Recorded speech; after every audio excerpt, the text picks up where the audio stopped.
Kolento finds himself with an excellent opening hand. Among his cards is Prince Keleseth, which is one of the best cards in the game when you can find it in your opening hand, and that's coupled with a Elven Minstrel, a Corridor Creeper, a Backstab, a coin, and a Swashbuckler. It's really tempting to coin out that Prince Keleseth right now for a couple of reasons. Firstly, it would be giving us one more draw at a buffed up minion in our deck, and secondly, we can see a Swashbuckler in our hand. If we were to play the Prince Keleseth first, then the Swashbuckler, we would be pulling out a buffed up Patches the Pirate out of our deck, and a 2/2 is quite a bit better than a 1/1. However, Kolento's not going to be coining out that Prince Keleseth. Instead, he's going to play a Swashbuckler right now, pulling out the unbuffed Patches the Pirate. He'll play Keleseth on 2, and then on turn 3, he'll coin out his Elven Minstrel.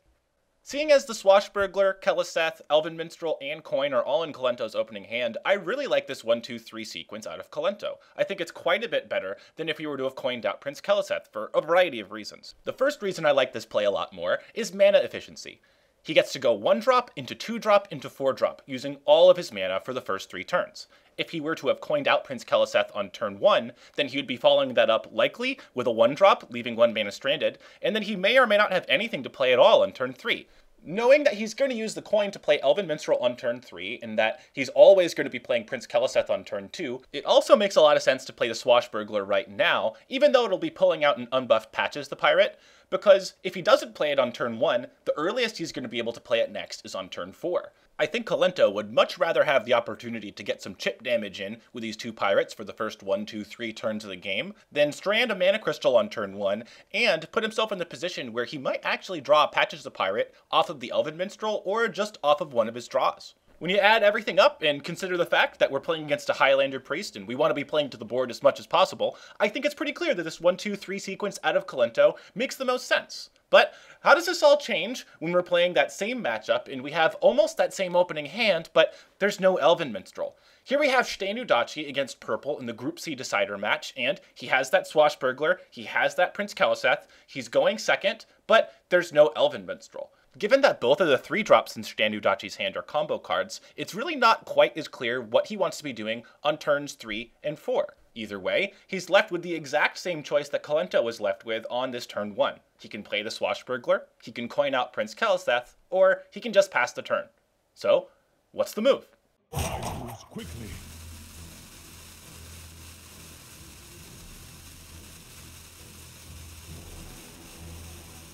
I wonder.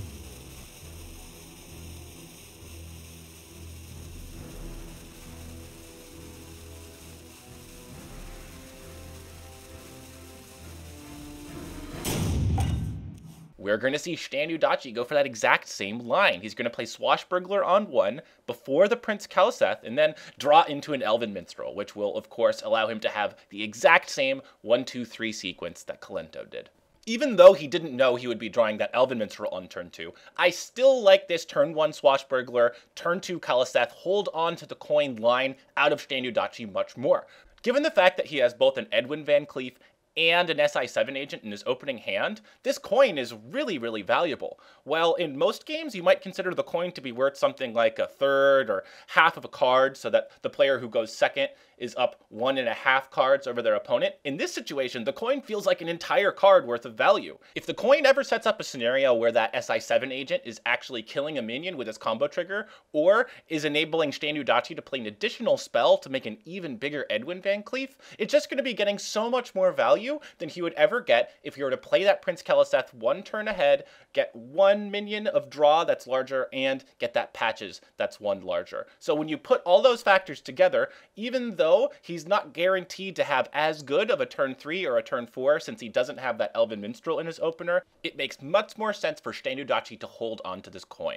Now that we've taken coin into Prince Keleseth off the list of potential turn 1 plays, this just leaves us once again with the choice of whether or not we should play Swashbuckler. Shtan, of course, opts to play that Swashbuckler, even though he could use it on turn 3 in combination with the coin to make a 6/6 Edwin and pull out a buffed up Patches the Pirate. As tempting as that line might sound, ShtanUdachi understands the importance of being able to play to the board early against control opponents as the aggressor. If he can get in some chip damage from these 1/1s, that would be extra nice, but if he can force purple to expend some resources to deal with these 2 1/1s that he'll be playing, ShtanUdachi is going to come out ahead. If purple wants to use a Potion of Madness or a Spirit Lash in the following turn, ShtanUdachi is going to end up ahead a Power Word Tentacles in this transaction, which he'd be quite happy with. As you can see, purple does in fact respect these 1/1s enough to use his Spirit Lash on the following turn, which Shtan would much rather see on turn 2, only gaining him 1 life and trading for these 1/1s, than later in the game, potentially as a life gain tool, especially in combination with Prophet Villain, which we can see in purple's hand right now. Despite the nerfs to Raza the Chained and Patches the Pirate, which will make this matchup a little less common on the ladder going forward, I still really like the lessons that can be learned out of these nearly identical sequences from Kolento and ShtanUdachi. The first lesson that we can learn from these 2 sequences is that when you're the aggressor, speed is quite often more important than value. Another way to put it is that both Kolento and ShtanUdachi valued having these 1/1s on turn 1 more than having a 1/1 and a 2/2 on a future turn. So, kind of in a way, speed is value. ShtanUdachi was able to use his speed in playing the Swashbuckler to trade it for a Spirit Lash, which put him up a Power Word Tentacles. The second lesson has to do with the importance of mana efficiency, especially when you're the aggressor. With all things being equal, if you play more mana crystals worth of stuff than your opponent does, you're probably going to be able to leverage that into some kind of an advantage. When it comes to this particular sequence, Kolento and ShtanUdachi are able to use all of their mana on the first 3 turns of the game if they hold onto the coin and don't coin out Prince Keleseth. But if they were to have coined out Prince Keleseth, they're very likely to be stranding a mana crystal on turn 2 when they play that Swashbuckler, and might be putting themselves in a very awkward position on turn 3 if they don't have that coin in hand. That'll do it for this week's episode of What's the Move, but we have so many more great plays to break down and lessons to be learned from the recent World Championships, so stay tuned for those episodes in future weeks. See you guys next time.